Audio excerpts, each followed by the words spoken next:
Working on a large Stuart model steam plant. This is part 6, a more detailed look at the slide valve timing. The way this type of water pump works is a bit of a black art to many people. Because I've worked on plenty of these pumps over the years, I sort of understand how they work, and the duplex ones are in some ways simpler than the other type, which is a single cylinder and uses a separate internal shuttle piston to move the other valve. With a duplex pump you don't need to do that because you have 2 cylinders, so the slide valves can move pretty much the same as on a normal twin-cylinder steam engine. As this type of water pump is non-rotative, it doesn't need to use eccentrics to operate the valve gear, just a simple lever to knock the valves into the position at each end of the stroke. What I'm doing at the moment is taking the steam chest cover off, and I'm also going to repair the 2 studs that are spinning free. The reason these are spinning free is because they don't go very far in, they're really dummy studs, and they just come loose as the nuts have been over tightened at some time.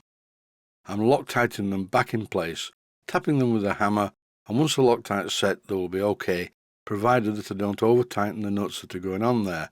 The steam chest cover is held firmly in place by the 3 studs down each side anyway. Having said that, if I'd built this pump I would have made the steam chest cover a bit thicker than this one, but it doesn't leak, so everything's okay. I had a look through my metal stock to see if I had any very small stainless steel hexagon with which to make some 7BA bolts, but alas I didn't have, so instead I'm replacing the bolts with standard commercial mild steel ones. I will change these in the fullness of time, at least these are not rusty at all to start with. I put a small drop of oil into each of the holes so that the bolts don't bind. To set the valve timing correctly, I would start with the centre part. Make sure the barrels on the actuating arms are exactly in the centre part of the threads on the valve spindles. Then first of all, move the piston rod fully to one end of its travel, and take a note of where the valve is. As the 2 bolts are loose that are clamping the valve driving block in place, it's very easy to hold the piston rod at the end of its travel and then move the slide valve itself. Then gently tighten the bolt to start with, and move the piston rod to the other end of its travel. If everything's in the right place and the pump is built correctly, you should find that the valve uncovers each of the ports equally at each side. Here's a close-up to illustrate this. On the left-hand valve, as you look at this image, you can see that the port is fully uncovered, and although the angle makes it look different, on the right-hand valve the port at the other end is equally fully uncovered. And this situation is reversed if I move the piston rods to the opposite end of the stroke. And that's basically it. Now I'm refitting the valve chest cover, and once I've done that I applied some compressed air to the engine, and as you can see it's running very evenly. No more skipping, very even beats at each end. In this clip you can see and hear that the travel of the piston rods is the same at both sides. To get it absolutely perfect you may need to just make a very minute adjustment of the lock nuts on the valve spindles. And bear in mind they don't need to be tight hard up against the barrels in the centre. Time now to fill the plastic tub with water and see what happens. I'm really pleased with this pump now. The water side of things is working beautifully. There's a real vacuum when I put my finger over the inlet, so it's no problem at all when I turn on the compressed air for it to suck first of all the air followed by the water into the pump and back out again down the other pipe. And because this silicone rubber tubing is semi-transparent, you can clearly see the path of the water when I start the pump. The vacuum is so good it's picking up the water almost immediately.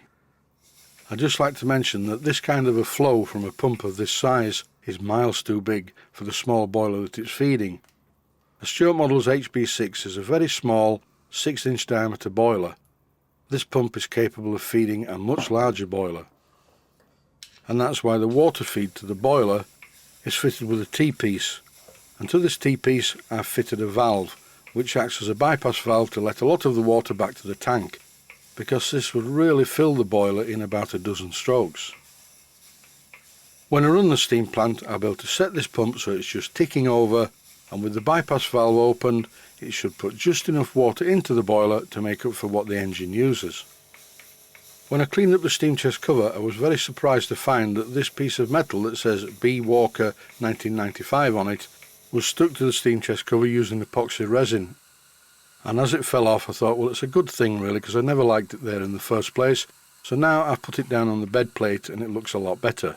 Built by Bernard Walker in 1995. Now you can see how much more evenly the pump is running. Really regular, like clockwork. I think I'll have a listen to the exhaust. I'm going to amplify the exhaust. Have a listen to this.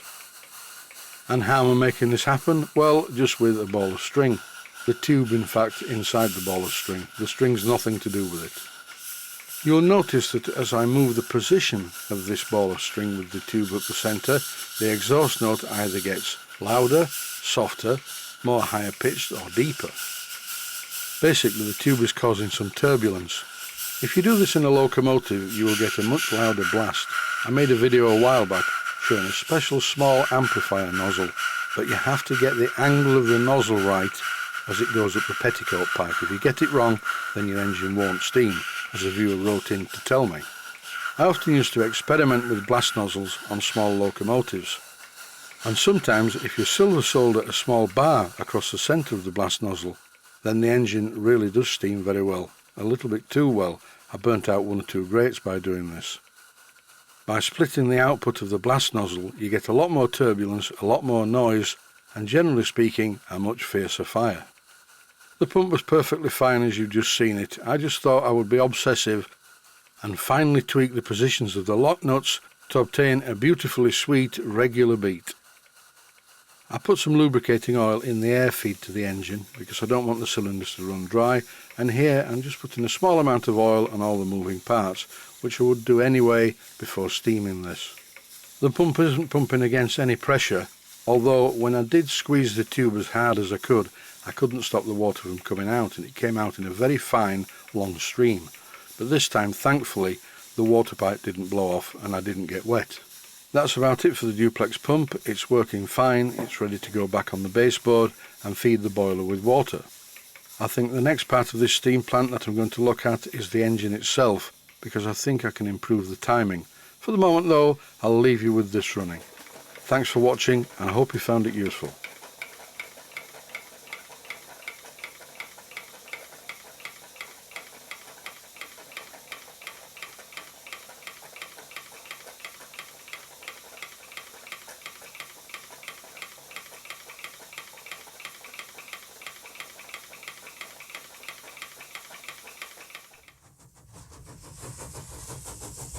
Please take the time to visit my main Steam Models website.